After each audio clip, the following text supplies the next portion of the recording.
in a strange land. Sunday, midday, a landowner called Kamyshev is sitting in his dining room deliberately eating his lunch at a luxuriously furnished table. Monsieur Champon, a clean, neat, smoothly shaven old Frenchman, is sharing the meal with him. This Champon had once been a tutor in Kamyshev's household, had taught his children good manners, the correct pronunciation of French, and dancing. Afterwards, when Kamyshev's children had grown up and became lieutenants, Champon had become something like a bonne of the male sex. The duties of the former tutor were not complicated. He had to be properly dressed, to smell of scent, to listen to Kamyshev's idle babble, to eat and drink and sleep, and apparently that was all. For this he received a room, his board, and an indefinite salary. Kamyshev eats, and as usual babbles at random. "Damnation!" he says, wiping away the tears that have come into his eyes after a mouthful of ham thickly smeared with mustard. "Ugh! It has shot into my head and all my joints. Your French mustard would not do that, you know, if you ate the whole potful."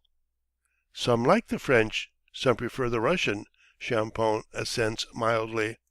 "No one likes French mustard except Frenchmen, and a Frenchman will eat anything, whatever you give him. Frogs and rats and black beetles. You don't like that ham, for instance, because it is Russian, but if one were to give you a bit of baked glass and tell you it was French, you would eat it and smack your lips. To your thinking, everything Russian is nasty." "I don't say that." "Everything Russian is nasty, but if it's French, oh, c'est très joli. To your thinking, there is no country better than France. But to my mind, why, what is France, to tell the truth about it? A little bit of land. Our police captain was sent out there, but in a month he asked to be transferred. There was nowhere to turn round. One can drive round the whole of your France in one day, while here, when you drive out of the gate, you can see no end to the land. You can ride on and on. Yes, monsieur, Russia is an immense country." "To be sure it is. To your thinking, there are no better people than the French. Well-educated, clever people. Civilization. I agree, the French are all well-educated with elegant manners. That is true. A Frenchman never allows himself to be rude. He hands a lady a chair at the right minute. He doesn't eat crayfish with his fork. He doesn't spit on the floor. But there's not the same spirit in him. Not the spirit in him. I don't know how to explain it to you, but, however one is to express it, there's nothing in a Frenchman of something," the speaker flourishes his fingers, "of something fanatical. I remember I have read somewhere that all of you have intelligence acquired from books, while we Russians have innate intelligence. If a Russian studies the sciences properly, none of your French professors is a match for him." "Perhaps," says Champon, as it were, reluctantly. "No, not perhaps, but certainly. It's no use your frowning. It's the truth I am speaking. The Russian intelligence is an inventive intelligence. Only, of course, he is not given a free outlet for it, and he has no hand at boasting.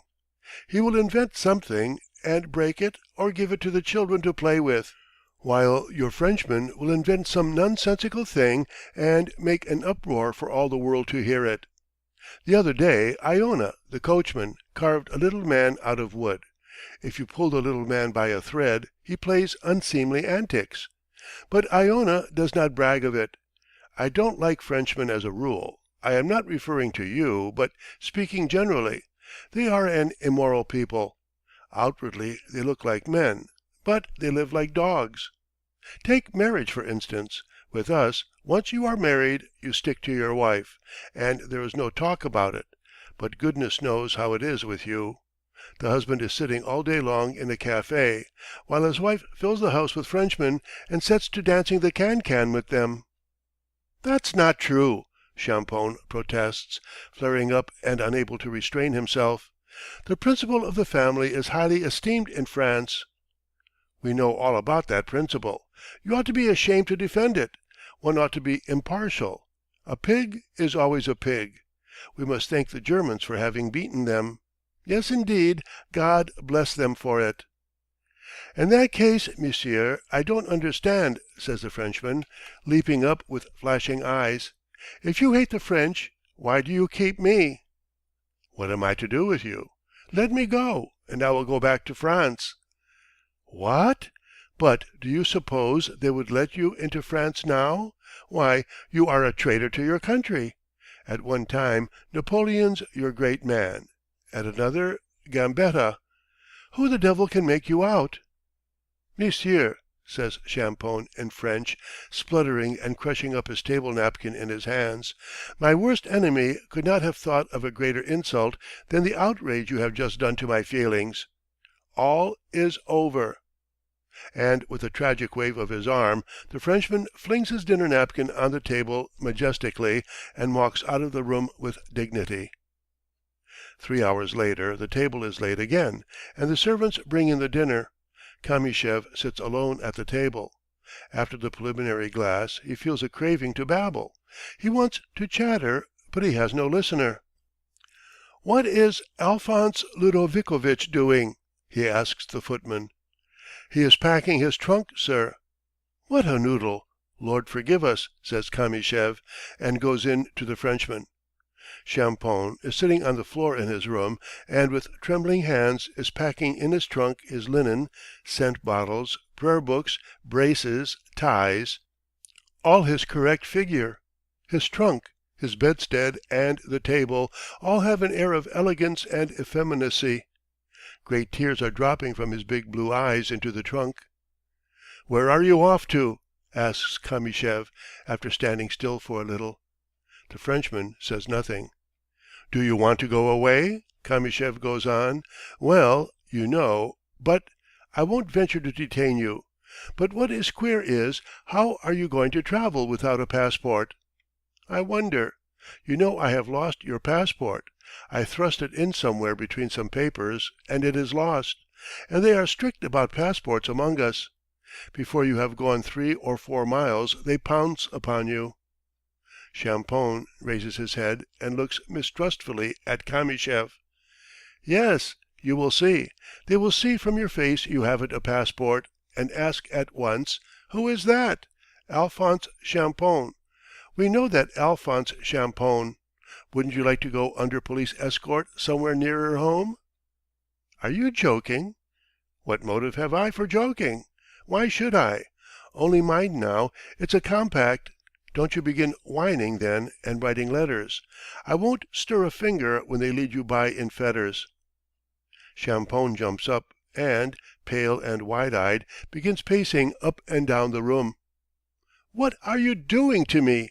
he says in despair, clutching at his head. "My God!